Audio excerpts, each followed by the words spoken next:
Lain pay ato no, ako lang ipakita sa inyo ha ang usa sa ako ang travel collection, ang ref magnet. Kanang tanang nakita ninyo na collect na nako sulod sa 25 ka countries or cities nga akong na-visit. As you can see, duha-duha ang inyong makita.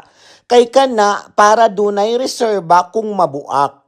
Ug mausad na'y rason nganong nag-ship ko from stones into metal, rubbers, or wood. By the way, na ako'y duha ka country diha nga wala pa nako na visit ug naa pa sa ako ang travel wish lists. Nagsugod ang akong pangolekta ni ini since 2012.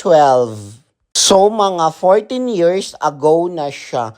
Imagine, 14 years ago, 25 countries. Unya, mauni ang akong nakolek makalipay sad biya kay walay laing makakuha sa imong travel memories nga maoy madala nimo hangtod sa hangtod.